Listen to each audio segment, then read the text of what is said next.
if I want to be an artist, I need to work as hard as somebody in a 9 to 5 or more. I can't just be talented. I can't just be able to do something. You got to get out there, and you've got to find ways to connect. I wake up, it instilled in me that every single morning I would wake up hungry to start doing whatever it is that I'm doing.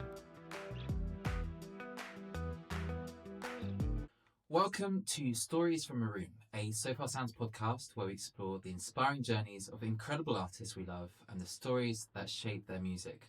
I'm your host, Josh Savage, and today I'm excited to introduce our special guest, Josh Whitehouse. From his early days in Chester, England, where he used to want to be a painter, to forming the band More Like Trees and achieving significant highlights in his music career, Josh has carved out a unique path in the creative world. He's also made a name for himself as an actor in films like Northern Soul, Daisy Jones and the Six, and Mr. Burberry, as one of the first artists I ever saw at a Sofar Sounds show nearly 10 years ago. I cannot wait to dive into the story and discover what fuels his passion. Josh, good morning. Thanks for getting up early. What an from LA intro. Thanks, for man. this. That's Yeah. all right. Yeah, 9 o'clock here. My brain's a little fuzzy, but here I am. Coffee number one. Fantastic. I'm probably on my third one here in Berlin. Yeah, three's usually my 6 list. p.m. That's where I like to be. Yeah. Yeah. Nice. So whereabouts are you right now? You're in LA, right? Which part of LA? I'm in Pasadena, so excuse me if there's sirens, helicopters, or... It's supposed to be the quietest city in the world, So Is everyone's it? like, oh, Pasadena's so quiet. It's so quiet. And then you move here and you're trying to do self-tapes or something. There's fire trucks, there's leaf blowers. There is every blade of grass around here is tidied. So just How's that? But yeah, I'm in Pasadena. It's lovely. It's calm. How's that compared to Chester? Compared to Chester, I was never aware of the leaf blowers. Leaf blowers is a very American thing. Noise levels in Chester. I feel like I was the one making the noise back then because I was so young. I wasn't really like seeking peace and quiet in any way or trying to do self tapes when I was 15. Yeah. So tell me Yeah. about the painting. Was that something you really took seriously and wanted to become one day? It was just the first thing, I think, because my mum, Penelope Whitehouse, is incredibly talented, and I've got some of her work right here. In fact, look at this. Look at this. She did this. Isn't that pretty? And so she used to sit me on her lap when I was very, very small, and she'd sort of draw the outline of a face and sort of where the features would be and kind of show me how that worked. And then I would sit on her lap and draw around it. And it just always became something that I used to kind of take pride in having a knowledge of how to do. And then when I became sort of in school and everything, I kind of lent on artwork for confidence a little bit because I was quite socially awkward. Still am. But it sort of started a path of like creativity and creation, almost becoming how I handled a lot of social interactions when I was kind of developing. Because instead of like everyone would be like talking so loudly, and I didn't really like trying to talk over people, so I'd sort of start moving towards. I just like sit and draw, and then I found if I did that, then someone might come over and go, "Oh, that's cool," and I'd be like, "Oh, thanks, positive reinforcement. Thank you very much." Yeah. Beautiful. Um, How did that lead to music as well? I guess that gave you the bug, the creative bug, and then one thing led to another. yeah, music came from my sister's boyfriend. He was in a band called Manson, and there was a while where we were living in the countryside, and I was growing up. We had a big barn, and his band used to come and rehearse in the barn, and so he'd always have this giant drum kit. And I used to go and get to play on it when I was like 10 years old or something. And I remember I saw Manson on Jules Holland, and I couldn't quite compute that the guy that was sitting on the couch next to me was on the TV playing music. And in my head, I was like, that's what I want to do. I want to... I got it in one way because I ended up being in films, I guess, but I didn't go on Jules Holland and play music, But yeah, so it just kind of it was really out of influence from the people that surrounded me when I was younger, and probably some kind of biological Whitehouse desire to be creative. You've got quite a few siblings, haven't you? Yeah, I am the youngest of five. I've got three brothers, one sister, um, and everybody in my family is an artist in some way. Really, um, my dad's a poet, mum's a painter, and all three of my siblings, four of my siblings, um, all paint or something. You know, yeah. Including Matt, who you used to be in a band with. We'll tap into that a bit later. Yeah, that's Tell right. me about picking up your first instrument and writing your first songs. Um, I remember when I was like 11 years old, uh, being bought a guitar. It was a steel string acoustic guitar, and my parents sent me to some guitar lessons at school. Um, Recently, I found out that I have ADHD, which explains why I found it really, really, really hard to absorb the information that teachers were saying when they were saying. I still find it really hard. Sometimes people are telling me things, and I'm like, "Can you say that again?" Um, but I'm a lot better at dealing with it now. But when I was younger, um, it was impossible to listen in school. And all the teachers thought I was being cheeky. So when I went to guitar lessons, I had the same problem, but I didn't understand it. And then I remember my friend coming around, and end of that story being that I gave the guitar back to my parents, and they sold it back to whoever they got it from. I was like, I don't want to do this. It's not fun. And then my friend came around in a much more relatable way, and brought an electric guitar, which is much easier to play than a steel string. And he had it in drop D, which again makes it very easy. And we learned Muse, that song. That was the first thing I ever played on the guitar, and he played me that and showed me how to do it, and I was like, oh, this is kind of easy. Like I could do. Sort of, it just took to That's it. a But hard I one to think play, though. no, in drop D. I mean, it's just kind of like dum dum dum. You're just doing this dum dum dum dum dum dum dum dum dum dum dum dum. I mean, yeah, I didn't find it. I wasn't like, oh, I'm a virtuoso guitarist at 11 years old. But it was easier than being at a guitar lesson with a teacher making it feel like I was in school. And then from then, I just started. I remember I went back to my parents and begged them to let me have a guitar after all. And this time I got an electric, and I just started writing songs when I was about 11. And I can remember the first one. And it went, so here she comes, walking down the street as if she's been here before, walking down the street as if she knew what she was looking for. That was my first ever song when I was 11.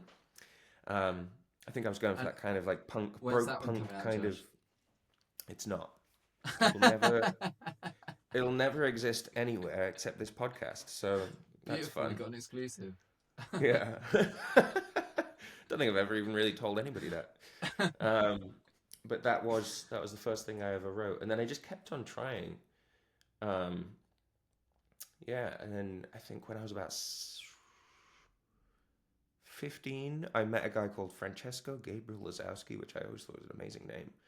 Um, he was Italian, Polish, and he became my best friend for many years. And I I'd been learning guitar at this point for quite a long time, and I'd gotten reasonably good and understanding of the chords. And I had this dream that I'd seen a few people play flamenco, and I always just thought that was like the coolest thing in the world, but that I would never be able to do it. It was just like beyond dreams. Like, why would I be? That's stupid. But I loved it, and I really liked the idea. And then I met this guy, and he happened to be actually quite good at it, and he was obsessed with this band called Rodrigo Gabriela, amazing flamenco duo that were inspired by rock and roll music and metal.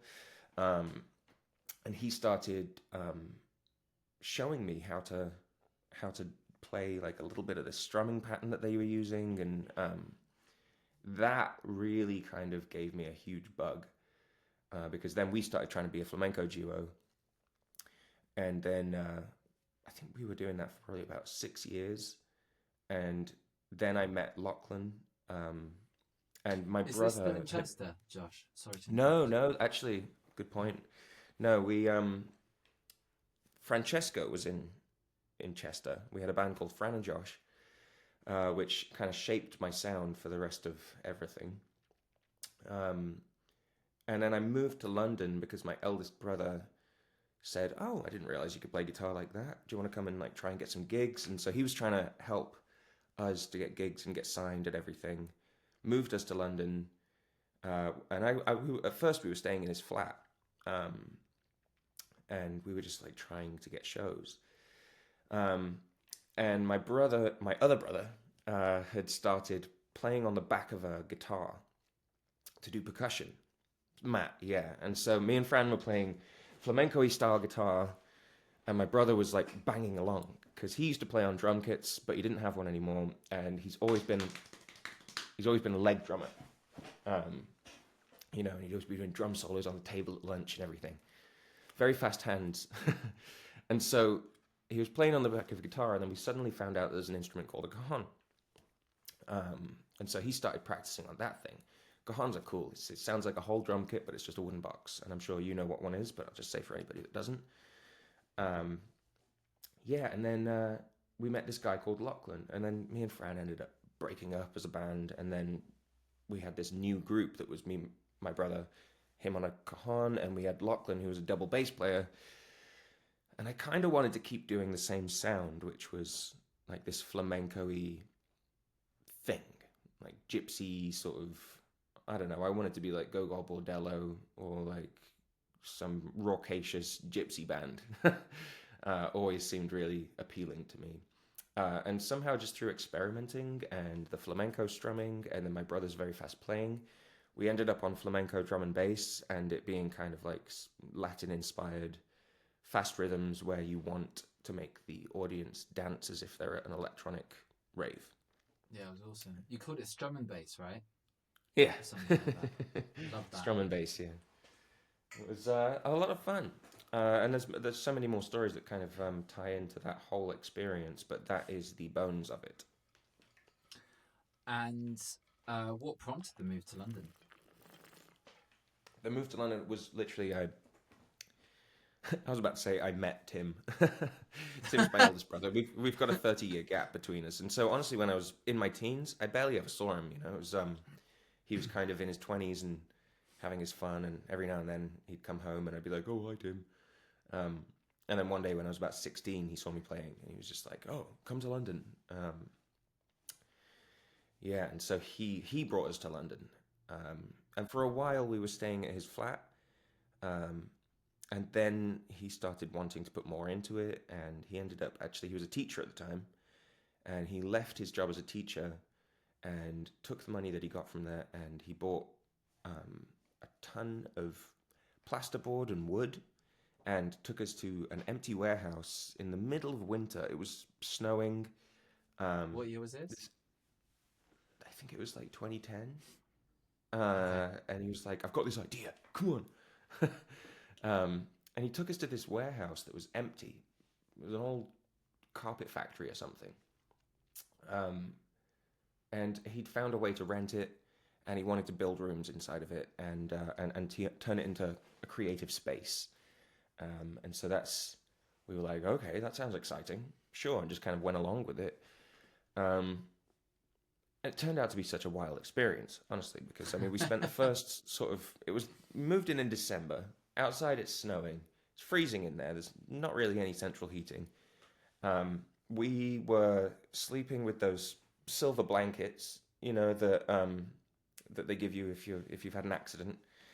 Um, and I remember we went in, we got these materials, and we built the first room. But for the first few days, when that room hadn't been built yet, we were just sleeping out in the main space, and he'd gotten one of those old Caligas heaters. Not Caligas heaters, it was like a Caligas canister, that has the gas in it. And he cut a hole in the front of it with a saw. And then we were using that for heat, so we were like putting wood in it. It was wild, really. And for the first 3 nights, yeah, we were just kind of like huddling around this old canister when we finished building for the day. And then eventually we moved into the first room that we had built. And I remember that we didn't have a door on it, and we were sort of draping the silver blankets over the door to keep the heat in, eating Chinese food and drinking beers when we were done with the day's building. And that went on for like, I don't know, 6 months or something. We were on a building site, just doing room after room, and then we built a second level. And Tim didn't have any building experience, but we had a guy come in who did for a while. They ended up not getting along, but Tim had learned enough watching him that he could then finish building the whole place. And it turned into something very, very epic, really. It did, didn't it? Yeah, we had in this warehouse, we had 6 bedrooms and a kitchen, 2 floors. We ended up putting, for a while, we had a net which filled the whole ceiling that you could jump into from the first floor, which was honestly like the best way to spend my 20s. So much fun. Um, we built a stage and a DJ booth, and then a cinema room, and then we ended up, in the whole place. It was a warehouse, so you could, if you wanted to, if you're a painter, you could spill paint on the floor. If you're, and again, you know this stuff because you lived there. Um, but yeah, we built this place, and the whole idea was that we just have somewhere to create, somewhere to paint, somewhere to make music, somewhere to meet other artists, somewhere to do the whole thing, make contacts, and provide a space that would bring opportunities to other musicians somehow. Um, and I think before Sofa Sounds came along, there was a thing called Silent Night, I think, and that's where I met Lachlan. That's it. And then we met Lachlan, and there was a few other bands, and we said to them, "Hey, would you like to come to our warehouse and do we'll make a video for you?" Because our friend had a camera and a microphone, and so we started inviting people over to just get videos done for a podcast kind of thing. And I think for a while we had a channel on iTunes. It didn't go anywhere, but then Sofa Sound started coming and doing gigs there as well, and through that I was meeting more artists, met you. Um, Met lots of people, and because of the nature of Sofa Sounds, I mean, what a great way to start bringing creative people into a space that has been built for that specific purpose. um, and so there was a big connection between Sofar and the warehouse becoming what it did, because we ended up, I think we had that one for like 2 years, and then directly next door another one was offered to Tim through Martin, the landlord. And it was like 3 or 4 times the size. The one we were in we called it the Hub because it was supposed to be like a hub of creativity. And then we had this second one next door, which the first one had 6 rooms, this one had 26. And we called it the Hub Works, which you ended up moving into for, that's right, you were next door, weren't you? 18 months. Yeah, for a long time. Yeah. I have And so so, many yeah. fond memories of those days, man. Just like it was just the perfect time, perfect way to start London in a way. I mean, my first week was a Yeah. bit rough because it was Seven Mhm. Sisters, which I mean it's a bit gentrified now, but at the time was pretty. Yeah, you had to be pretty streetwise, which I'm not. And my Mhm. first week, I had my phone stolen from a passing cyclist, and Oh, my laptop yeah, I died heard about that happening. within 24 hours.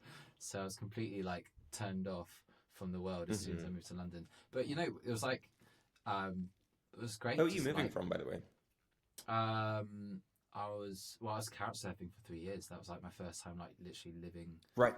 Right. somewhere post uni at least, and Got it. it was just great. Even though like I was completely disconnected from the world because my laptop just died literally within 24 hours as well. It was just amazing. I'd just hang out in the living room and I'd just be hanging out with amazing, inspiring people like Pete Mm. Box. There was you and Reeps were next door, and so many other incredible, talented creatives there too. And I was like, it was great because like we were all broke and it was too expensive to go out in London. So just hanging out in the living room, it was just like Seriously, man. It was. perfect networking actually, and just like inspiring as well. It was great that we would often host sofas there and even meet more people. I've got very fond memories of just like in your side in the hub, just taking the hammock spot and just watching incredible talent.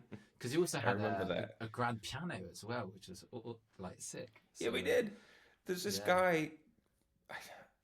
forgive me if I get the story wrong, Tim, but I think there was this guy came and knocked one day, and he said, "I'm going to the jungle, and I've got a grand piano, and would you like to store it for me because you have space?" And Tim said, Wow. "Yeah, sure."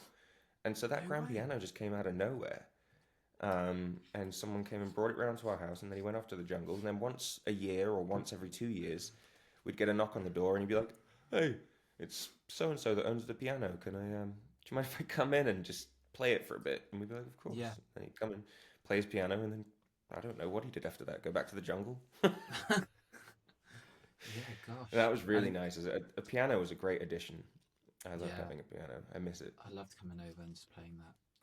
Mm. So, but there's no hub anymore, right? It got knocked down, right? Her works got knocked down. I know that for Mm. sure because I went back to the High Cross Centre and it was completely, it was a door factory again, which was heartbreaking. Mm. Um, That's right. and I think we still have some friends in the old one. Okay. Yeah, I think it's someone else took it, and I don't really understand that because they said that it was being taken off us and you're not Mm. allowed to live there. So if there are still people living in it, then I don't understand why all of my people got kicked out, but whatever. I see. And there's one in Portugal now? We have a place called the Hide. Yeah. The Hyde, that's right. Yeah. So it's not a hub, but the intention was that if you lived in one of our warehouses, then you could kind of swap time at the Hide, which is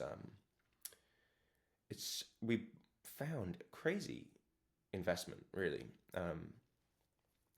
Tim, he's always been good at finding stuff, um, but he found 3 houses and 5 acres of land for €80,000.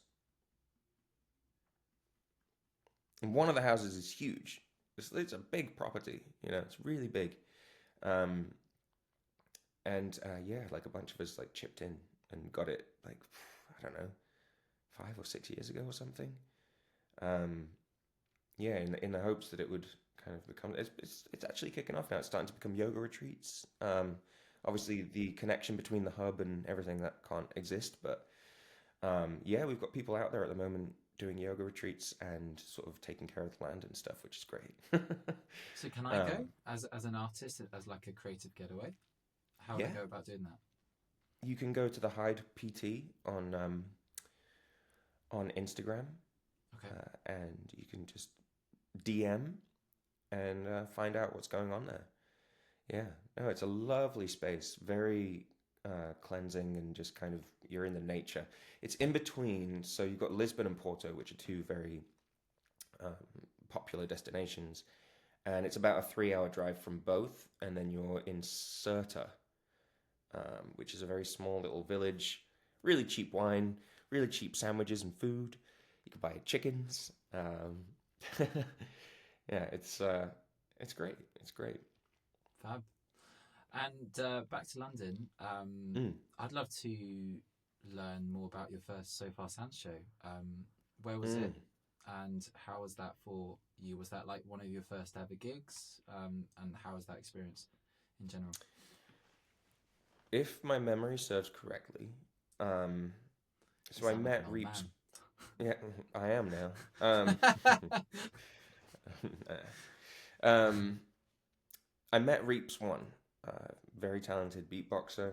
Yeah, went on to become one of my best friends in the world. Truly love the guy like a brother.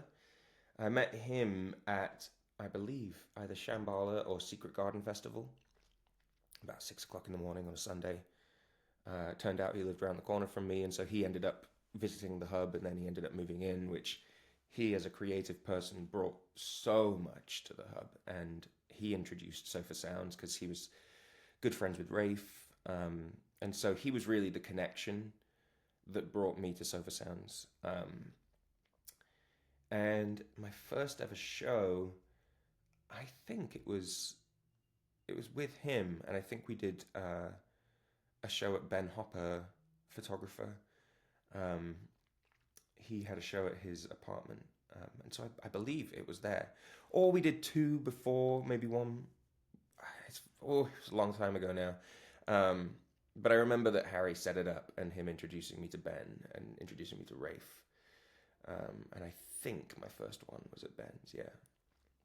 But it was a great experience because I was only used to doing venues and festivals, and it's strange because at venues and festivals you have large speakers, Mm. and the music's loud, and you've got 200 people, but quite often 200 people will talk or not listen, or and you got all this noise, and you can make all this volume, but you don't really get people's attention, Yeah. and you're just you're blinded by the lights a little bit, so you kind of disassociate and you just play the show.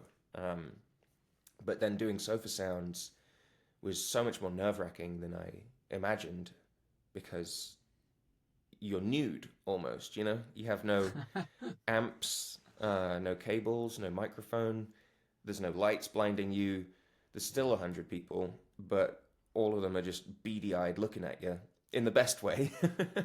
But they're all kind of like, and then the room just goes dead silent, and but everybody listens, and it's not only a more scary way of performing songs, but it is a more gratifying and fulfilling way of playing songs because people really pay attention to you, and so you have the chance to tell your story or Mm. kind of hold center stage in the way that artists deserve to and should. Where's it gone? Yeah. Yeah, it's funny how rare that is, actually, to be Mm. fair. And especially, I think it's getting potentially worse because people's attention spans are getting shorter and shorter. Mm. And people aren't Yeah, we valuing need to music like like they do used to. something to offset the damage, the brain damage of social media. Um, Yeah. like Yeah. new exercises that teach the brain to focus. Yeah. Yeah, for sure. I mean, that's what's quite beautiful with 20-minute sets. It's like it's short and sweet. So, and with there being three artists, even if you don't like one of the particular artists, even though it's Mm. like high quality acts, you can kind of appreciate it and then move on to what you like, and then Yeah, I go mean, and it's been see the very properly rare that I artist. would go to a Sofa Sounds and not like an artist. Yeah, Maybe once, and I've been to a ton, and there's yeah, always three each night. It's always very high quality, um, well chosen acts, and very inspiring usually. And Josh, did you find it playing into that more intimate environment? How does that compare to playing the big festivals? Did you find that? Oh, tell me about the difference as a performer. Um, yeah, just like the the larger stages and sound, I was just able to disassociate more in a way, but it was more, it was more like thrilling or whatever because you kind of got control of this big sound and you can hear the sound of the speakers, but it's like going under a microscope when you do a Surfer Sounds, and kind of just the intensity of the performance is a lot more. I would find myself being a lot more nervous, but then once I'd come away from it, I'd want to do it again. Yeah, yeah. You've done tons, haven't you? How many so far have you done? I've done over 100. Um, That is a uh, lot. But I yeah, suppose if you were doing the sort of couch surfing, touring, so fars were a big part of that, right?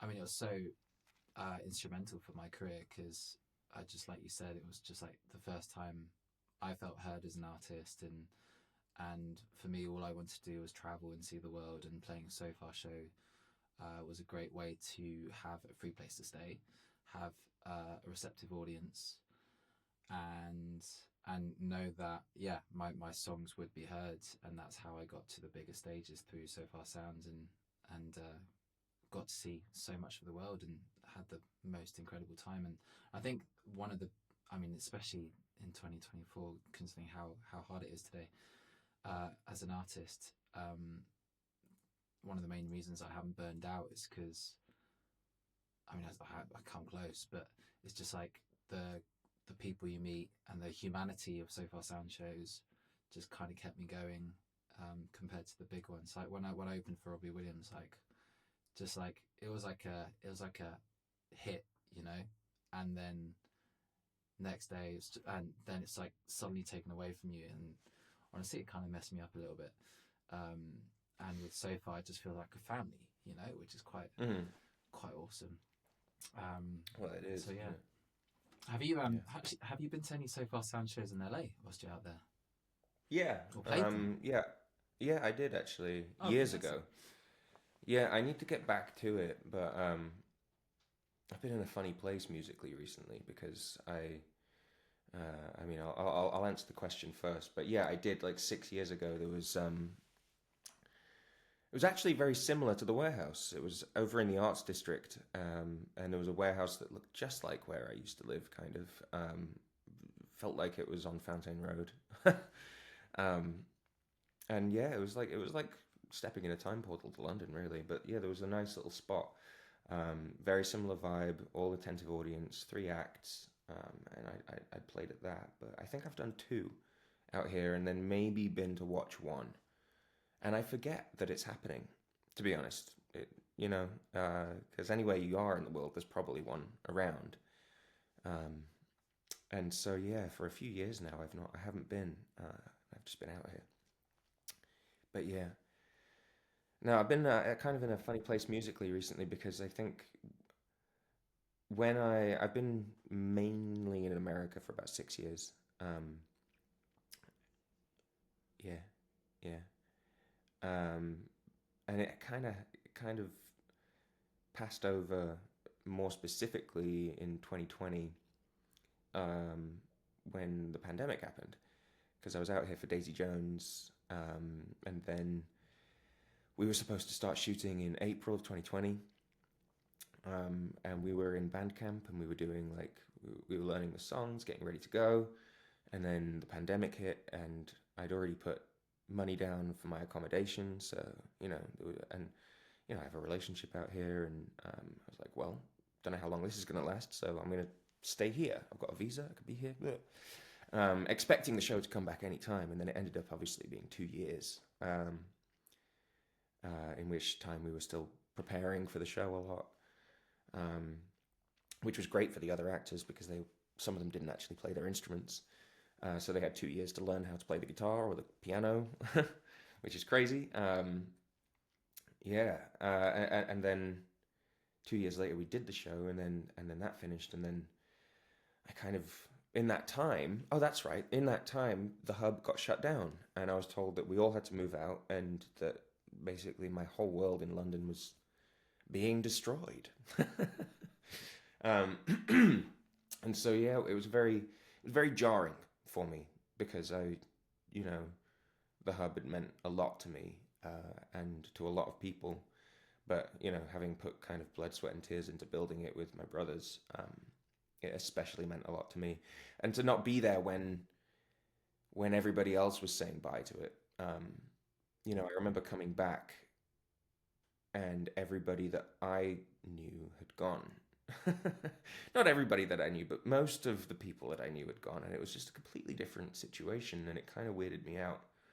There's people that didn't know me that were there, like, who are you? And I was kind of like, this place. you know. This fucking place. um, but yeah, I mean, I've forgotten what the question was now, to be honest. It doesn't matter. About London though, do you think it's like the best place to be for artists in the UK? Should you move there if you want to take your music seriously in the UK? Yeah. Yeah, I do think that. Because if I hadn't, then nothing that I'm doing now would be happening. Um, every single opportunity came from London. As soon as I moved there, What do you think you would have things. done if you didn't get those opportunities? Nothing. I think I would have had a job, or I would have been playing the open mic night at the Frog and Nightingale in Chester forever,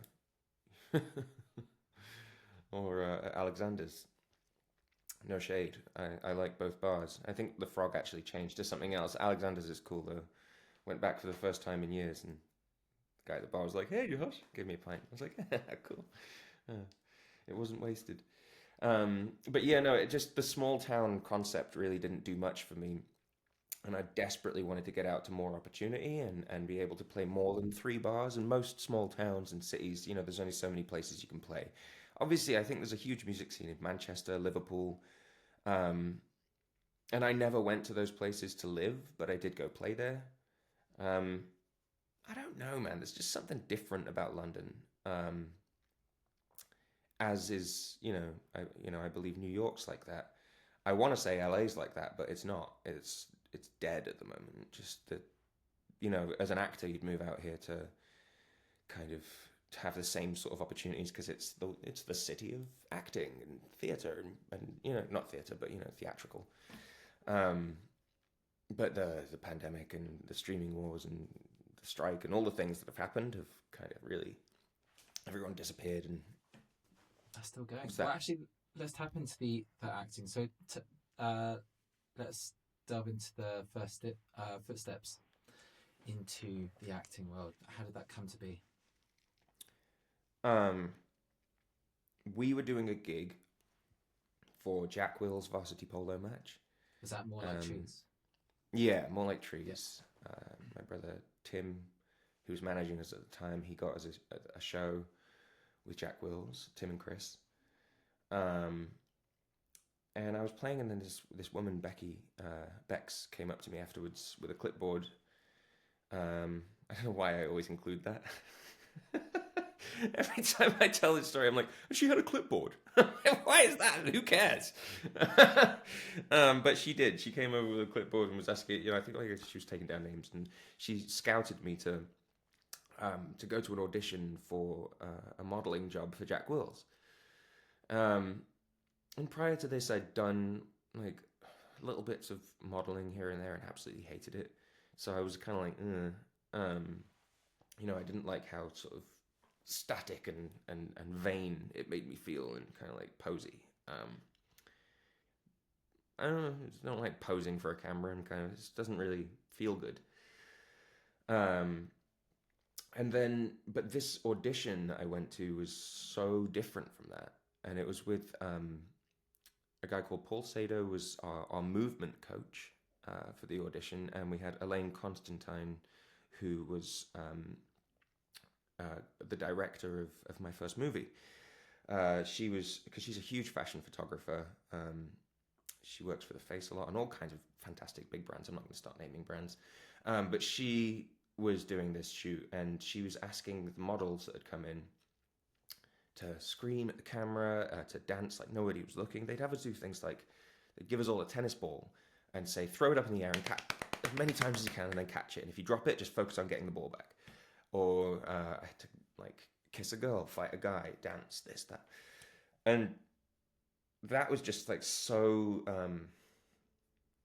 uninhibiting, just very different and enjoyable. And if someone asks me to scream at a camera, I'll give it beans. I'm like, yeah, I can do that. And we just kind of clicked, and I ended up getting the job, which was so much fun. I went to the first one was in England, and then we did another one in Argentina. They're online still. Jack Will's spring 2012 or something, or 2010.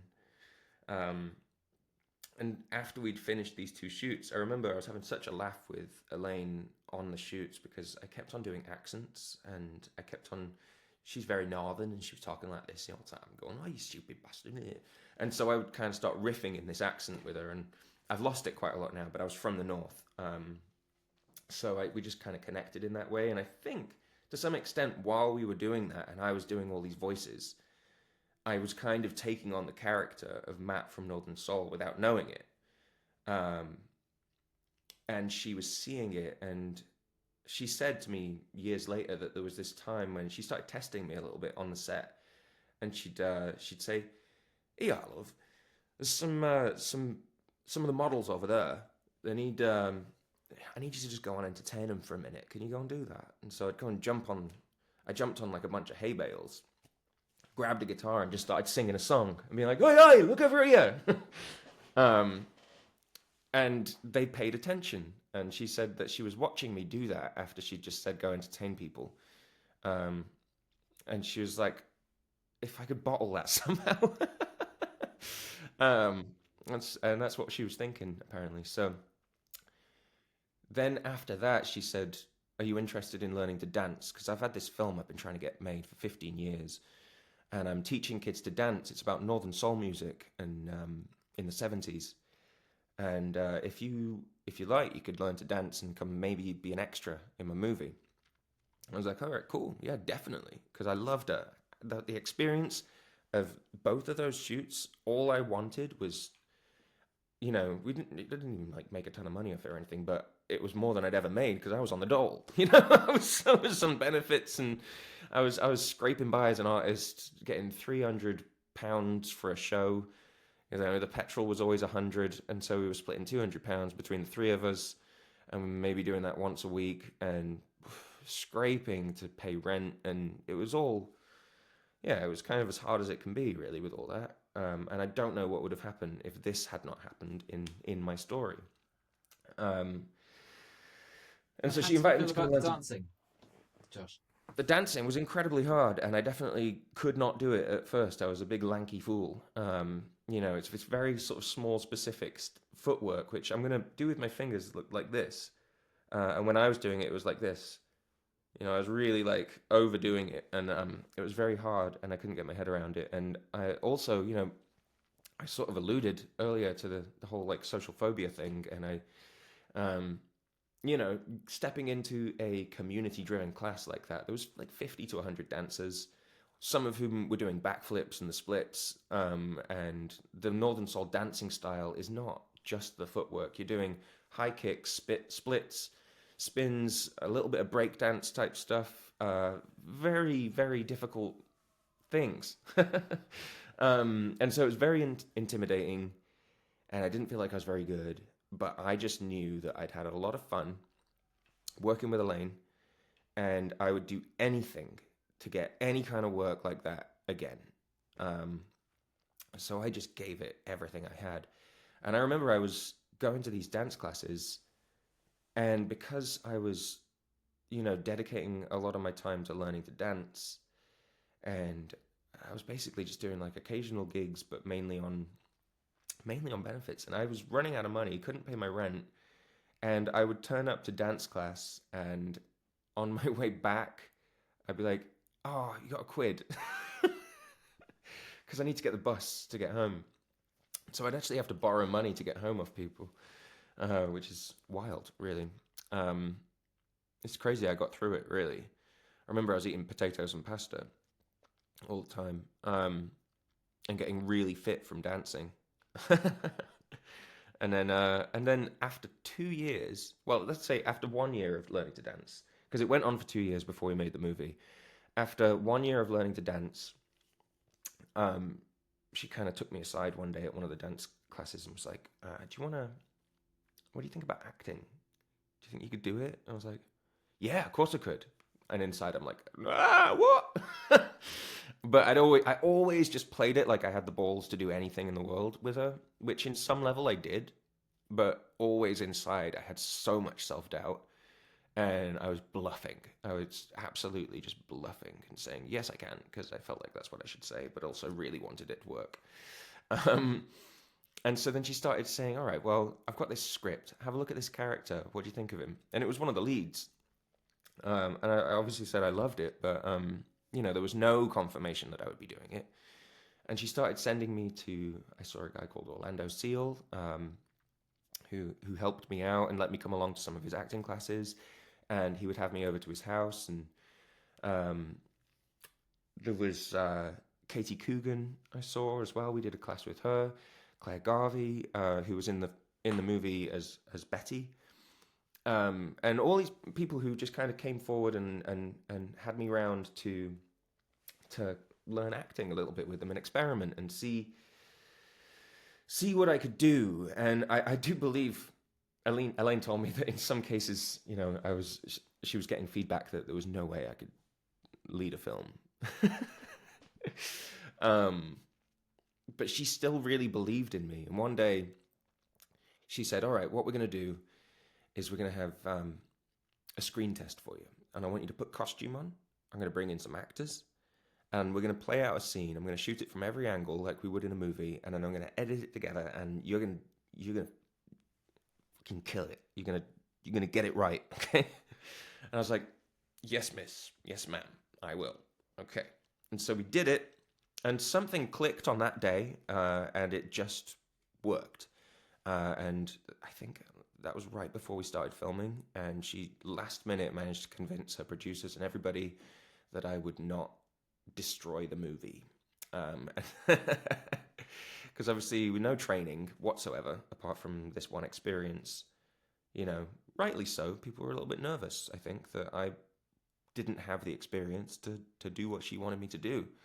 But somehow, I managed to learn on the job, and the movie ended up doing very well, got nominations, and obviously I then went on to have a career because of it, and I got James Lance, who was in Northern Soul. He came up to me while we were filming and was like, have you got an agent, lad? I was like, I don't know. And he was like, you should meet my agent. She'd love you and you'd love her. You're really good, mate. I was like, oh, cool. And it wasn't until, because then the film finished. We finished making it. And indies take a long time to get done sometimes, and I've really, really learned that since. But there was another 2 years. We finished it in 2010, and I think the movie came out 2012. And so in that 2 years beyond that, I then just kind of went back to doing gigs, kind of went back to scraping by.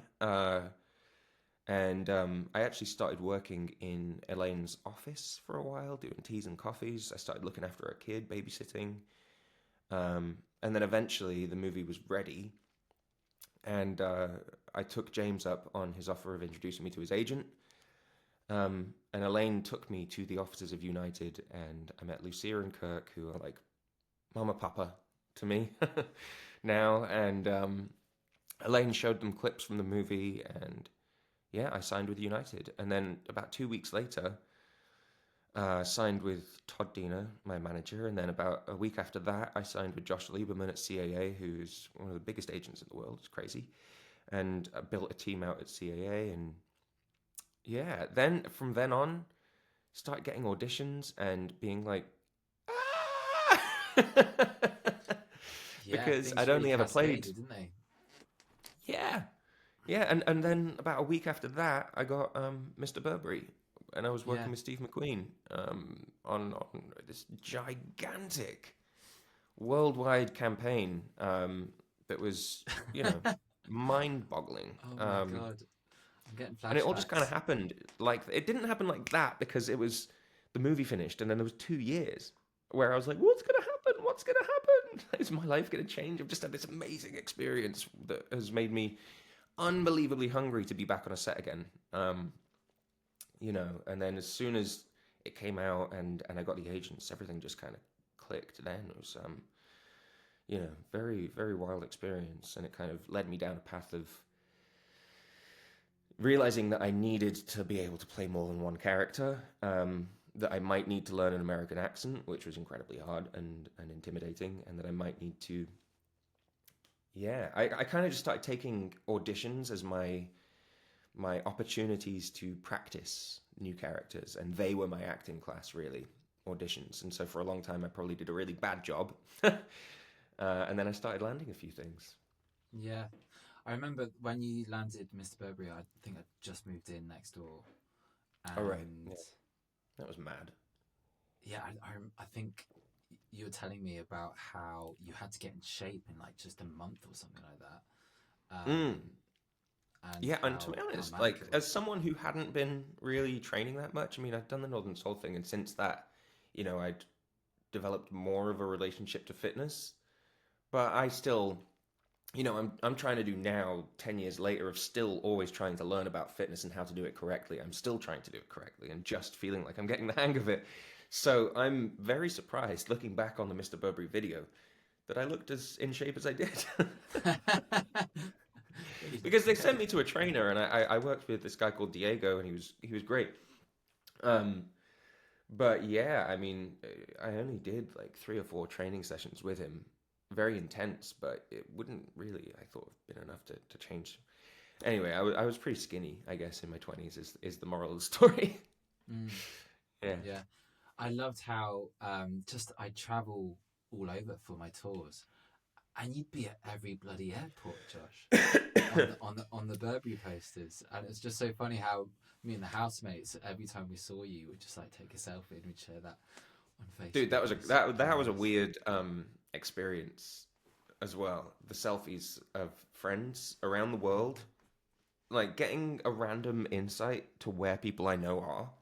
Mm. You know, in the someone happened to be in Thailand, and I don't know. They wouldn't have told me they were in Thailand, but then I get a picture of them in Thailand, standing next to me at a bus stop, or something. Or someone's gone to Japan, and I'm there. It was just very odd because yeah. Not only do I get to find out that I was over there, but I also it's like I'm getting updates on everybody. Very surreal. Two very surreal times with that was one walking through.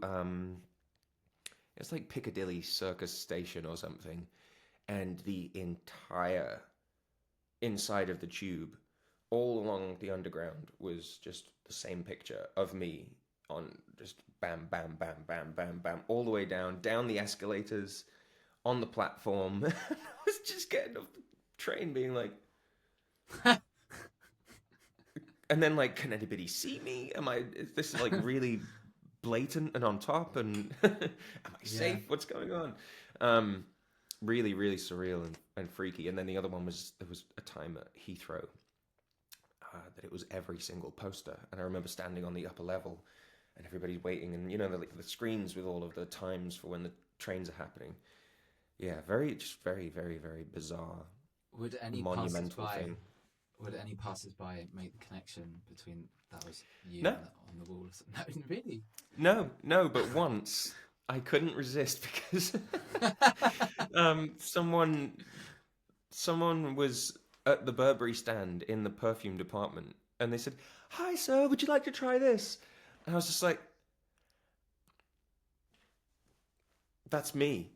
And they were like, And "What?" And I was like, "No, no, no. I mean, like, I don't want to try it. I've got some.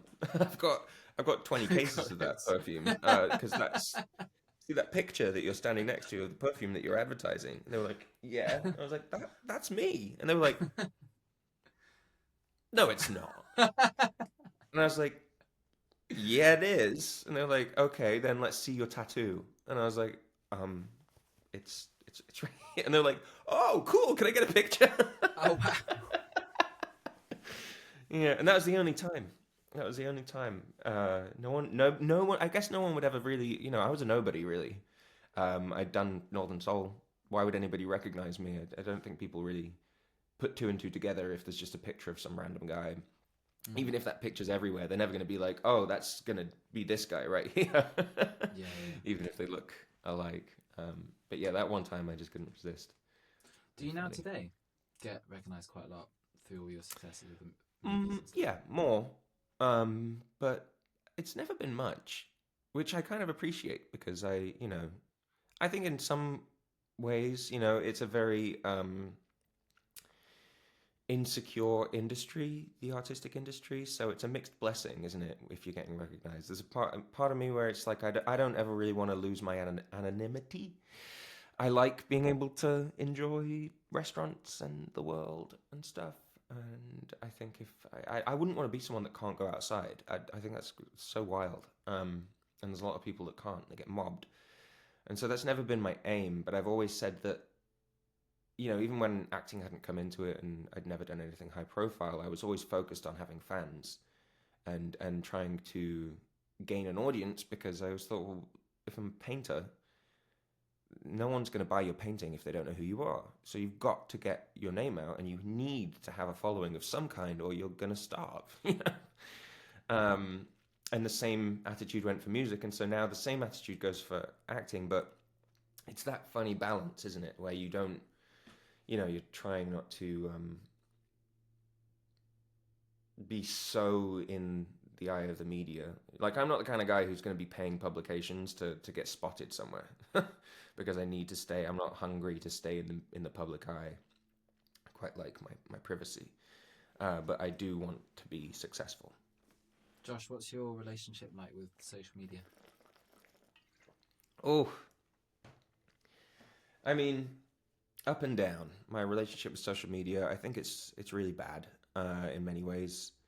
I don't think it has a positive effect on my mental health at all. But then especially now, because I mean, I used to love it just for a place to kind of put anything I was working on. Um, but surprisingly, I mean, when I did Mr. Burberry, I think I got an extra 50,000 followers in 3 days. It was crazy. And then little trickles here and there from this job or that job. And then the night before Christmas gave me another 30,000 overnight, which was wild. And then I did Daisy Jones and the Six, which topped it up to being a total of like 140,000 or something. And it was really like, it's funny because you do like lots of jobs, but then you'll do particular jobs that have a special amount of reach, and you just get to witness your platform blow up overnight, which is very exciting and very cool. But the downside is that then everybody kind of everyone that came from the night before Christmas wants me to be Sir Cole. Everybody that came from Daisy Jones and the Six wants me to be Eddie. And that's kind of how it goes. And they don't know who you are. They just liked you on the show. And so they're following you to get more of whatever it is that they think that you are. And so then, as a musician, if I'm not on an acting job at the moment, then I post my music. And I'll just be working on writing songs, and I'll be like, okay, here's this thing. And I've been trying, if I'm on a film, then I'm on a set a lot, and my content starts becoming about that, which my audience really likes.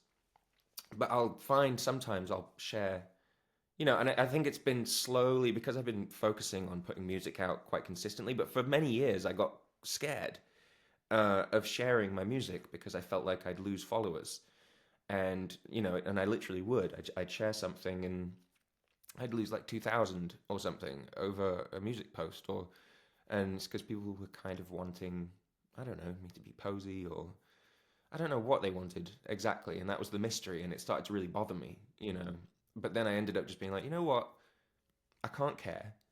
I am who I am, and I've just got this platform. I don't want to waste it just because I'm like overthinking what I want to do with it.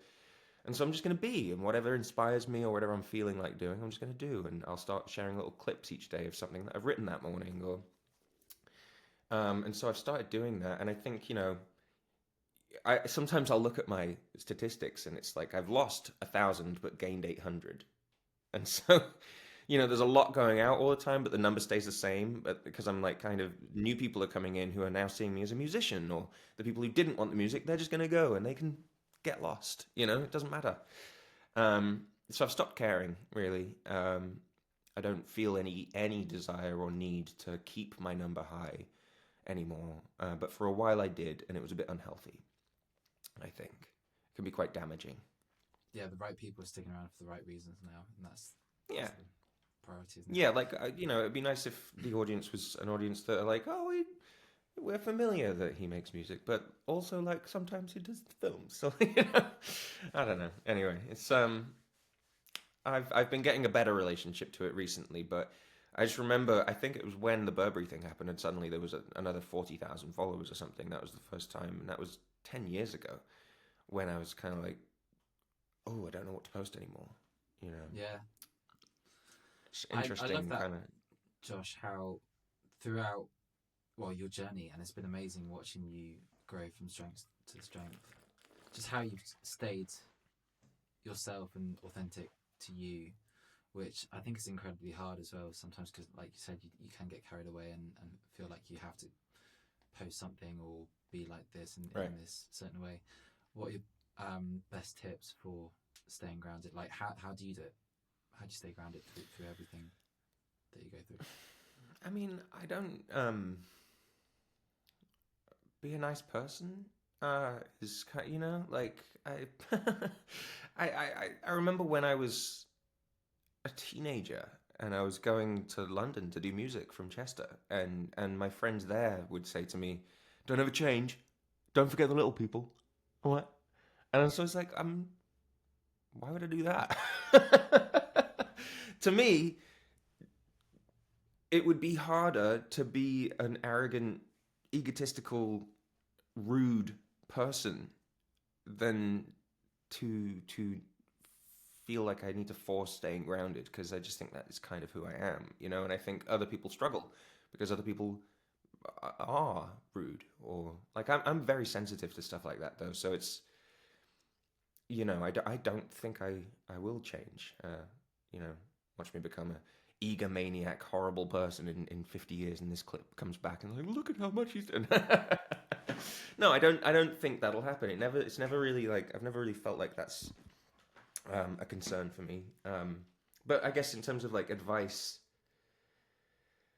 it's just about I don't know, seeing the world through your own eyes and standing by what's important to you. Treating people as you want to be treated. I think I believe in karma, and that's probably why, on some levels, I'm empathetic and I have a belief in karma. So I often spend a lot of time thinking about, how other people make me feel, how I could make other people feel, how this might make someone else, and you know, I don't think anything's ever really gone to my head. Any kind of success, I'm too anxious for that.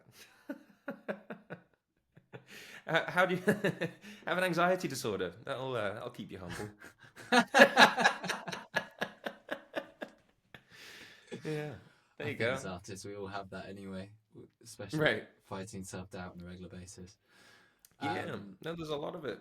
There's a lot of it. It doesn't really matter how. I've never felt like I've had any reason to have an ego because I've always just been in this constant state of I've not done enough. I'm not there yet. And as long as I'm not there yet, I have no right to be throwing my weight around, being rude to people.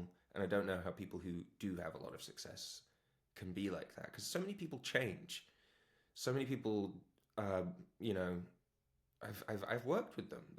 I don't know if they were different once upon a time, but there's so many actors who are rude, man, and just disrespectful to people and think that they are more than the crew or more than the director when like a film is a beating heart, it's a set and a group of people coming together to make something like, well, you're kind of doing the least here. It's just that your face is in it.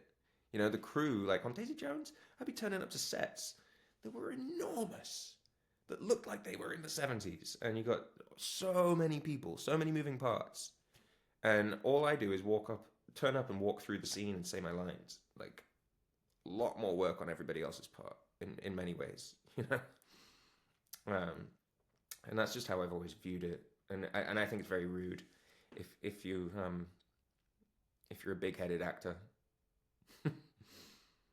I don't know what gives you the right. In fact, I think that people that are big-headed and rude on sets, like people should stop them from working because there's nice people to work with. And a lot of the time, there are rude people who are getting more work than anybody else. And I don't. It's this weird gray area of the industry, and I think it's because the industry kind of enables it.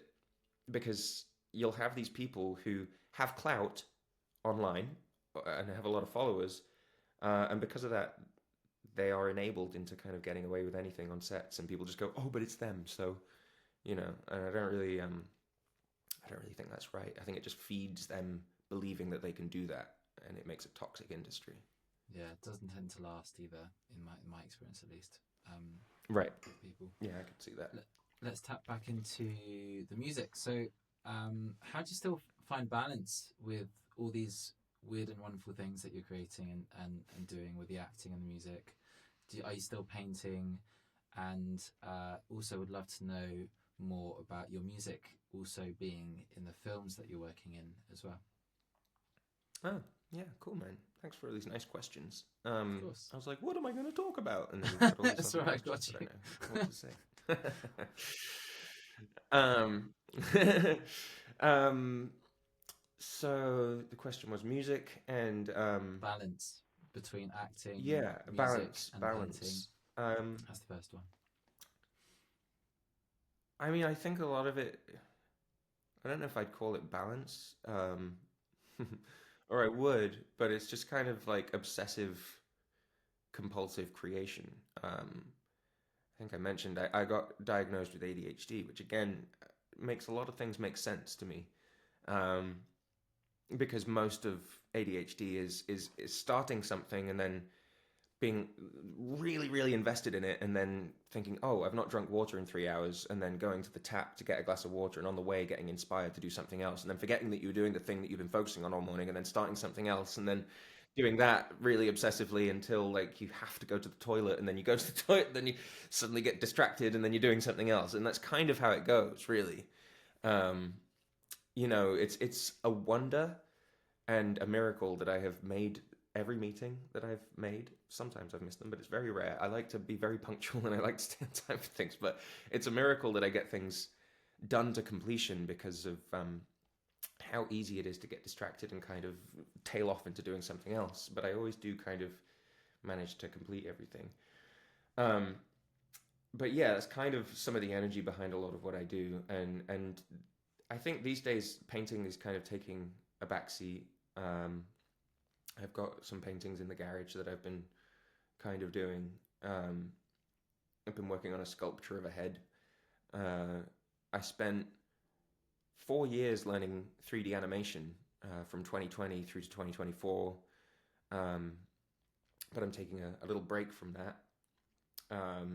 Trying to switch software because there's a software that's free and then there's a very expensive one. And I was using the very expensive one. I was like, I feel like I should try and use the free one, but it's getting on my nerves. So, yeah, it's difficult. It's difficult to like balance, I guess, because like my time tends to be I'll either be filming something for 6 months or 4 weeks or 5 weeks, and then all the build up time to that is you just focus on that job before you do it. So you're very, very busy, and that's what's the priority. And then you have these big, expansive periods where I've got nothing to do, and all I can really do is focus on being fit for the next job, uh, and keeping myself happy and sane, and it's just kind of the nature of acting. You have breaks in between, or like something gets pushed, and then suddenly you've got 2 months where you're not employed. And so then there'll be like these periods where I really focus on music or I really focus on art. But it's funny because there's no one apart from myself driving that ship. So there's no like deadline, and it's just kind of like, okay, feel like doing this. Does it help you you when know you do have deadlines? yeah. Do you implement them for yourself as well? Yeah, kind of.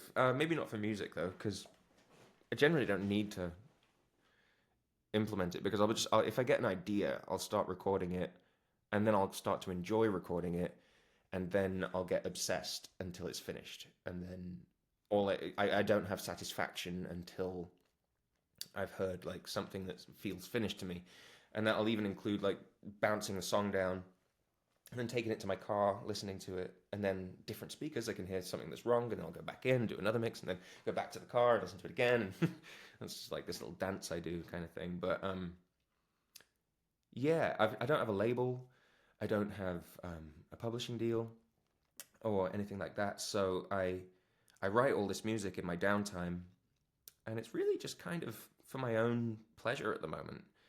Um, and I was going to say earlier, I think about how I think I got derailed on talking about how it was sad that the hub got taken apart during the pandemic and everything. But um, my band also, right before I moved to America for Daisy, my band broke up and my bass player moved back to New Zealand. Um, and so since then, I've not really like had people to play music with, and it's really just been a very personal journey. And the music I've released in the past was all my band, which was a very specific sound. And then there's this question of, well, what is my sound when I'm by myself? And so I've just been like, I think I've probably recorded 400 ideas, 400 or 500 song ideas in the last couple of years, maybe last 3 years or more. And so many different styles. And I don't really know where to go with it at the moment. So I'm kind of just continuing to, sometimes I'm sure you'll understand this, but when you've put an album out or a single out, and then 5 years later, you go back to some of your old stuff and you realize what you would have done differently, and oh, I wish that song wasn't on the album anymore, and my newfound wisdom, I would do this differently. And I think I started getting things finished to completion. I was paying for albums to be done, and then getting a complex about it and being like, well, I'm gonna sit and because I've had hindsight about records that I've made. I wonder if I can have hindsight about this record before it's out. And so I've got an album which I've been sitting on for like 3 or 4 years now. It's just completely mastered and finished. But I kind of am waiting for hindsight on which What? ones are the ones to not Release it. release and which, huh? Just Release it? Yeah, just I get it should. I just get it should. out there, yeah. No, I know. I think I'm coming around to it. But I do find that there's like 3 or 4 on there, which I'm like, nah, I don't want to put that out now. And so I do think that the time has helped, but I do think that it's time for me to put maybe the 3 strongest out or something and do a little EP. Or people have been saying that it's best to put out a single at a time, partly probably because of everybody's short attention spans, because a single's more digestible than an album. What do you think? I think 2024, yeah, I mean, albums and EPs cost so much to create, and with the Spotify model, stream platform model, you can only pitch one song at a time. And of course, you want Right. to try and give everything you've got with these songs you've put so much time in. You can, yeah, if you just pitch one song out of 8 or 10 from your album, you're kind of shooting yourself in the foot a little bit there. So the typical model right now is releasing a song every 6 to 8 weeks, but it's changing all the time. It's getting shorter and shorter, and but at the end of the day, just do what works for you. And it's interesting hearing your take on these old songs, or not old songs, but like these songs you're sitting on. Because actually, I got your double bassist Lachlan that you highly recommended to me, who's incredible by the way, and did a fantastic job on this EP I created. Oh, he's the best. You're when I lucky was to still work with living him. at the hub. He's great. Yeah, So he's good. wonderful. However, never released it because I had the Oh, same feeling as you. I was like, I think I was becoming way too much of a perfectionist about it, and I shared it to one music industry executive who didn't like it, and because oh. of one person's opinion, Mhm. I just felt too nervous to release it, and still haven't released it to this day, which I think is like was actually a big mistake because there was a big dry period where I didn't release music, and then you got to stay consistent really with releases too. Yeah. And if it's the worst song in the world, you can always take it down when it's just on streaming platforms anyway. So Can you? that's yeah, you can easily take it down. So I would say just like Oh, release it I didn't know and that. you and also Josh, like my most successful song today, I almost never released for a similar reason as well. Right. And that song is what carried me through the pandemic. So Right. Well. I don't even know which songs of mine are any good. So I Yeah. just bloody release them these days and try not to overthink it too much. So There's been a whole period this feel last the few same. years where I met some guys over at a studio in Hollywood, Sunset Sound. It's all on my Instagram and stuff. And we talked for a long time about strategy as a musician and getting the algorithm working and releasing like a single and then another one and then kind of like building momentum but having like the best thing to like put out at a certain time and kind of because of that whole process I for a minute I almost released the album that I'd done before that, and then I spoke to him and he was kind of like, no, you should wait, like you should wait and we'll put out this single and no. But again, I think in the end the result of that was just that I've had like years now of not putting anything out, and so I'm getting to a point where I'm just itching for it again, really, I suppose. And I think yeah, my plan at the moment is to start releasing some of that stuff, because I think yes, you can have strategy and you can aim to have the best thing ever and make a huge success or whatever and have a big lead up to things and do it all correctly. But it's very difficult if you're not signed to a big label, or they're not doing it for you, or they're not filming your videos for you and putting budget into things. And I mean, there's a song that I recorded at the Hub, um, and it's called A New Mission, and it's on my Spotify, and I put it out as an EP with no label, no backing, no budget, no promotion. I didn't even post a video on YouTube for the song.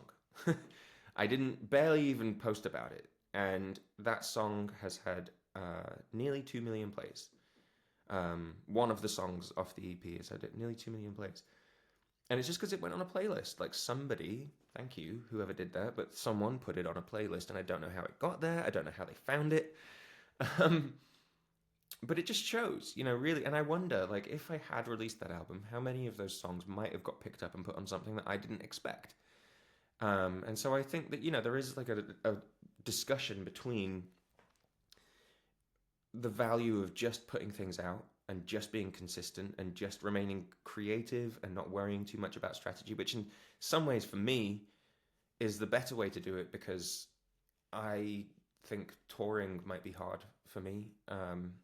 Because if you book gigs in, then someone says, "Oh, someone's offered you a lead role in this TV show," and you're like, "Well, I'm gonna go do that."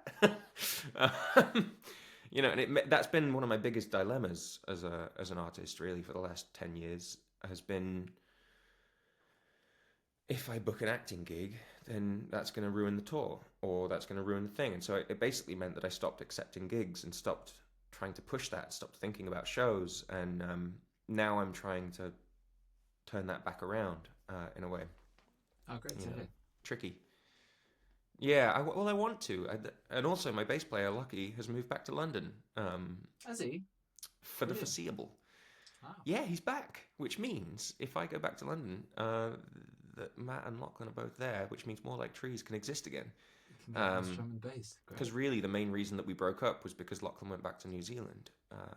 And so, yeah, I'm hoping, whether I'm living here or if we're living in London, that every year I go back to London quite a lot, and so I'm hoping we can just start jamming again, and it'll be really nice to write with those boys again. Mate, I think I've missed it deeply. We'd love to have you in Berlin, so let us know. Oh yeah, if you want to play Sofar in Berlin. Yeah, absolutely, man.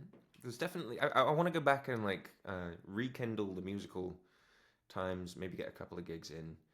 There's talk of doing Chai Wallahs with some UK festivals in 2025, which would be really cool. So yeah, hopefully within the next few years we can get back on the scene with the old band. It'd be amazing really cool to hear.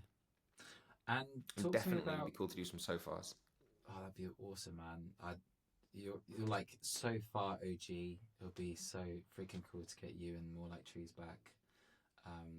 In these really unique spaces. Please let me know when you do that. I definitely want to fly over for it.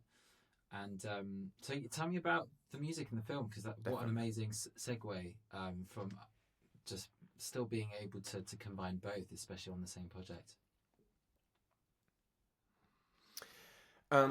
Yeah. So I've done. I'm trying to think. So the first movie that I managed to get my own writing in was I did Modern Life is Rubbish, where I was playing a guitarist in a band, singer, and they let me write my own lyrics, which was kind of the first time I managed to cross that over.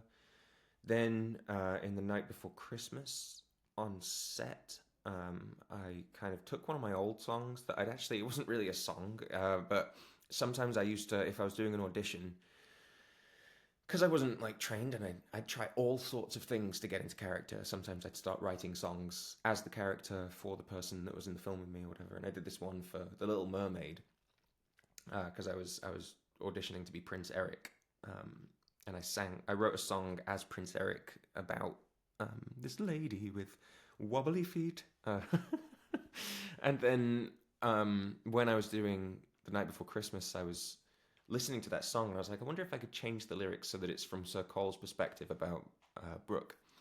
And I did that, and then the song, I pitched it to the director. She ended up putting it as one of the main songs in the actual movie over a montage. And I've just been I always try and do it, because I find that when I'm on a project like that, it's so intensive, and I'll find myself just playing guitar in my downtime, and very naturally music occurs which fits the role or the project, because I'm kind of living it, and so then I just try my luck and say, hey, director, what do you think of this? I wrote it for you. And sometimes it gets somewhere. And this movie, The Happy Worker, that we shot in 2018, I've done the credit song for that as well. But that's not out yet. I'm just fingers crossed that one day soon that can be out, because it was a very special movie. Yeah, I mean, it's very gratifying when I can make them cross. Yeah. And what's so amazing, Josh, is that you don't have a label, you don't have a publisher, so you hold all the rights to that. And Yeah, especially considering you're the one pitching it, rightly so as well, that you get the whole share. Because of course, if you sign the wrong deal, then you can get really yeah. stuck in well, there's so many horror stories about that, right? So you mentioned you don't have a label and you didn't exactly. Yeah, it would be nice to get someone to help with the video and stuff, but maybe what an amazing situation you're in, and it's all for the best anyway. I guess so, yeah. I mean, sometimes it can really feel like a pain not having the support of a label. But then I think also I'm a little bit nervous of the responsibility that would come with that, because sometimes, they give you money to do things and then you sort of owe them, and you can have somebody kind of upset with you, as I've experienced in the past a little bit. And I think at the moment it just kind of works for me to be creating until I really land on exactly what it is that I want to be doing. And what my show would be. Like, that's a big thing. At the moment, I've just got these ideas, but I haven't really settled on a show as a solo act. So at the moment, I'm very interested in writing music for films, writing music with other people, collaborating, and kind of, other than that, just doing it for myself, really. And then if something really pops and I enjoy it, then, I think I'm going to now start rolling a few of the things that I've done in the past out, just so that they can exist. Awesome. Fantastic. Mm. As we come to close, I want to discuss just a bit more what's yet to come then from you. You said earlier that you feel like you haven't done enough, or at least not enough to be arrogant, at least. But what's on your bucket list moving forward? Whether it's in acting or in music, and especially in the near future, what can we expect from you? I mean, I just want to keep the dream alive, really.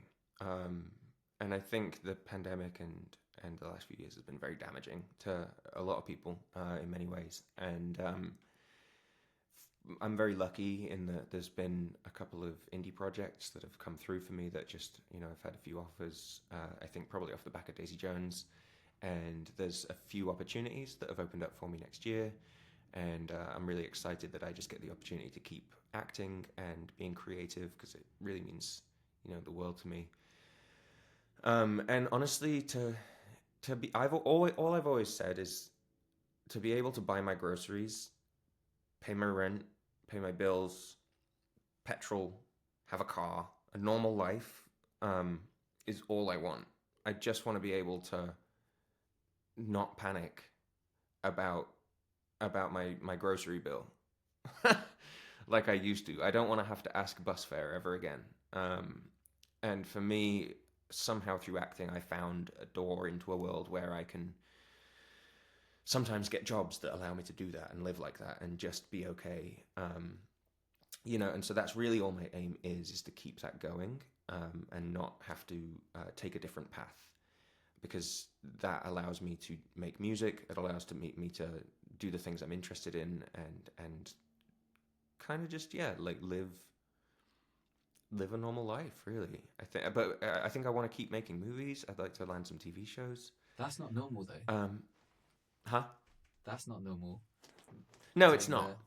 That's not normal life. No, but in between filming, I guess the comfort that anybody would have from a 9 to 5 is all I'm after in my day to day, and not having to worry about things. I'm not looking for a lavish life, I just kind of want to exist. I think that's all any artist really truly wants, is to be able to make their art and survive.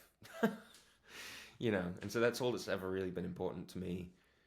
But then as you keep acting and as you keep finding yourself on sets, it's really about the creative drive, that now I feel like if I've not landed on a set in a year, I feel like I failed that year, um, which can be very damaging if that happens. I think fortunately I have managed to be on a set every year since I started. Um, but when things were busier, I was probably doing 3 films a year or something, and lately it's maybe one or two. But the industry's been wild, and I'm one of the lucky ones that it's been one or two. It's been really a really weird time for so many people, and so many people are suffering and going out of work and losing their homes. And I just feel fortunate again that I've managed to keep it alive during this time. And in a dream world, I think I'd like to be doing a film or two a year, or maybe I'd be on a TV show, and then I have allotted months where I'm on tour maybe, or I've gotten back together with the band and I'm making albums, and maybe I do find a record deal with a smaller boutique agency that kind of can work with actors and kind of work with different schedules. And I know Suki's gone on from Daisy to do. She's been signed. She's absolutely killing it. She just she opened for Taylor Swift, and she's found a label that can kind of work around her very unique schedule. And kind of, I'm hoping one day everything just kind of slots in. Maybe I do write music for films, or it's really hard to say. But as long as I can buy groceries, that's what I've. Well, so far so good. That's my landmark. Mm-hmm. Yeah. So far so good. Managing to do that. And Josh, what's your best? What about you? Me, I think same thing. Just being able to do what you love and being able to make a living from that, and yeah, just keeping things fun and interesting. I think that's definitely priority. When it feels like work, it's not really worth doing it anymore. Which is why I think what's beautiful with, especially with you doing painting, acting, and music, if one gets too much, you can kind of slide into the other one a bit more and still stay creative without burning out. Yeah. Yeah, unfortunately, if there is a moment or a couple of months where there's, a lack of work or something, then it's really nice to be like, oh, well, great. So this is some time to focus on songs, try and develop myself as an artist, maybe get better at painting, do some sculpting. I've always had a lot of things that I like to do, and my interests are all very similar in ways. It's all in a similar realm, but I've always had a lot of them. When I was much younger, it was juggling and balancing things on my nose. Tricks. I used to like tricks, and that turned into creativity. But yeah, can still fall back on that too. And what's your best advice? Balancing things on my nose. What's your best advice for aspiring artists today? What's top tips, something you've learned from your journey? I think top tips for anybody aspiring to be an artist at the moment. When I was about 15, maybe 14, like I say, my whole family are artists, and there's been a reasonable degree of struggle that's come with that. Not everybody has had the fortune that I did in that I found acting. Acting is one of the only ones that makes life survivable. It's very difficult with music, with art. But I remember very fortunately when I was pretty young, coming out of school, and I think I said about how I found school very frustrating because I found it difficult to listen, but I knew that I was intelligent, and I knew that I had ability, and I felt like school was almost holding me back in a way. And I remember when I was about 15 having an epiphany that if I want to be an artist, I need to work as hard as somebody in a 9 to 5 or more. I need to work harder. I need to be working, and I need a following, and there's just certain things I'm going to have to do. I can't just be talented. I can't just be able to do something. You got to get out there, and you've got to find ways to connect, and find ways to be working. And if that's, even if no one's seeing it, and you're not focusing on getting that out, I wake up, it instilled in me that every single morning I would wake up hungry to start doing whatever it is that I'm doing.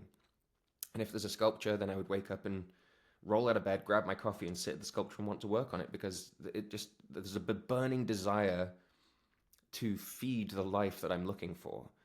And that just means that I can't have a wasted, lazy moment, really. And I'm trying to get out of that now because as I get older, it's important to rest as well, and I think it's important to allow yourself downtime. And I'm trying to reduce the mental clutter, but certainly in your first years of starting out and first 20 years or so of becoming an artist, I think you really just got to be focused on your craft and be focused on output and improving and bettering yourself, putting yourself in places that will cause you to meet other people. Because again, if I hadn't have been at the hub and I hadn't have been at the warehouse, then I would never have met so many people. I wouldn't have met you. I wouldn't be doing this podcast. I wouldn't have done any Sofar Sounds. I wouldn't have gone to festivals. I wouldn't have become an actor. Like all of those things happened as a result of like being in a place where a lot of people were going to. And I know that a warehouse isn't something that everybody would go to. So, right now I'm doing acting classes for the first time ever, and it's really interesting. And there's a community around that, and so I'm making friends through that.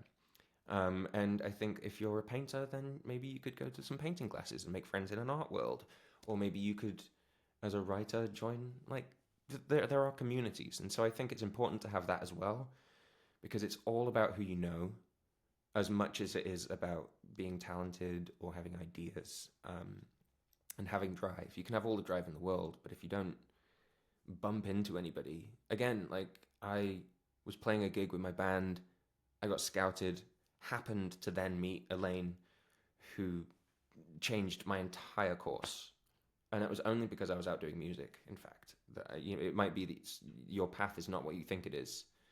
And then only through getting yourself out there in the world, and for musicians that can be gigs. Honestly, just keep gigging, because you just go around, people see you, they see you perform, maybe you make friends, maybe those people give you gigs, maybe you get involved with Sofar Sounds. Sofar Sounds is a fantastic place to do it, because not only are you meeting music lovers, but you're playing alongside other artists every single time, and Sofar Sounds is a brilliant platform as well.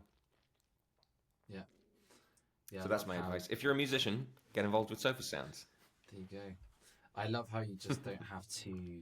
It's one of the few shows you can play where you don't have to worry about selling tickets, and you can focus first and foremost on the music. Yeah, I hadn't even thought about that, but yeah. Yeah, that's what I love to tour playing them personally.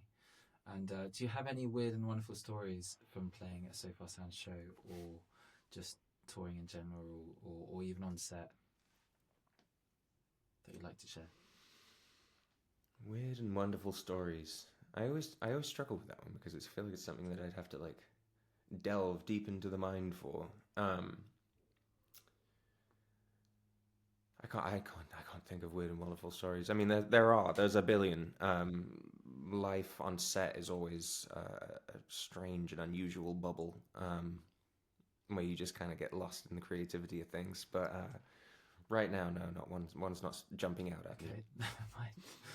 And so where should people stay tuned with your work in acting and music? Where should they go? My Instagram. It's the only social media Which platform is? I use, really. It's Joshua Whitehouse. I don't know why I chose to have UA on that, since I go as Josh, but for some reason I was like, yes, this is correct, Joshua. Maybe it was because somebody had already taken Josh Whitehouse. I don't know. I think they had. But yeah, that's where I tend to post everything I'm up to. And if I'm working on something, I'll put my updates there. And if acting or music, really. And at the moment, I've been sharing a lot of. I've been trying to make a habit of just waking up in the morning and writing something, and then just sharing a little video of that idea, whatever it is, and moving on from it. But yeah, I've got some fun films coming up next year, which I'm excited about, and looking forward to getting to share stuff about that when that comes along. And potentially more new music coming soon. Yeah, there is. There's there's the whole album of stuff which I've been sitting on for quite a while now, which I recorded all myself at home, and then had it mixed by a friend of mine, and I am proud of it. But then there's also the songs that I've been working on with Sunset Sound. I've got a single called Backseat Driver, which should be coming at some point, which I wrote with John Splithoff, who's very talented, and Drew Dempsey. And Drew also set up a meeting for me with Wise Publishing, and they asked me to do a cover of this song on their catalog called Where Do I Begin? I don't know if you know it. It's from a film called Love Story. And you might know the melody because everybody does. It goes, where do I begin? Ba-bum, ba-bum, bum, bum, bum, bum, ba-dum, bum, bum. And there's all these like little music boxes that play it. It's a very famous like melody, and then people don't know the song. But it's a very difficult song to sing, and they wanted me to do it. And we made this big orchestral version, and it's basically like a recreation of a classic from the 80s. And it took me a lot of work, but I managed to get this belter out. So that's coming along at some point as well, and I'm very proud of that. So yeah, there's things bubbling away, and it feels kind of like the whole world's been on pause for a couple of years, you know, in any creative industry, I think. And so I'm kind of hoping, you know, that, I mean, the world in general, I'm not going to go there, but it's been a real state, hasn't it, in so many ways. And I'm hoping that, really praying, it's not the end of the world, and that next year people's lives are a lot better, there's a lot less suffering, and that there is a lot less, I hope that the world is able to turn around and go back to some semblance of what it used to feel like to be alive, because there's a lot of grimness, isn't there? It's been tough, because here I am talking about slowdowns in my industry and like what people being out of work, but in so many ways I feel like there's a big knock-on effect from a much bigger problem, which is like there's war and dying, and I think inflation comes from that, and like so many things that are like the small-time problems for us at the moment are a result of a much bigger problem. So I just think, for the sake of sensitivity to the world, I hope that, I'm not going to say I hope that next year our industry turns around. I'm just going to hope that the world gets a better place, and that there's more peace, and that perhaps a knock-on from that is that, things fall back into balance around the rest of the world as well. Josh, do you think music can be a part of that, of just bringing more people together?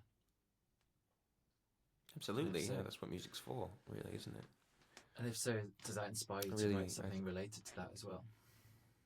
Or create something around that? No. I mean, I think that I wouldn't want to write a song with the intention of trying to bring people together. Certainly not off the back of that as well, because I feel like, I don't want to like use the situation in any way. But I also think that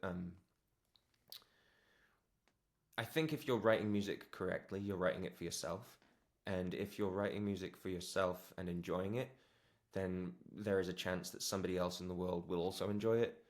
And with the people that do feel your vibe, you will bring people together. And if you are writing from your heart and you're reasonably good and come up with like nice ideas, that people will resonate with that, and that will in turn bring people together. But I wouldn't want to try to, it feels too much like a project, to try and bring people together with this song. And then if it didn't do it, I'd be like, oh, it's a failure. Josh, thank you so much for your time, man. And thanks for just the beautiful things that you create in so many different forms. And it's amazing to watch your journey. Oh, thanks, man. From being neighbours in this warehouse to where you are now in LA. Keep growing from strength to strength, and please don't stop creating. Please release this music. We'd love to hear it. And let us know when you're thanks, man. Yeah, as well. And yeah, all the same, straight back at you, man. Wish you all the best, man. So keep on rocking, and yeah, you've been so far. Stories from the Room. We'll be back next time, Rosie.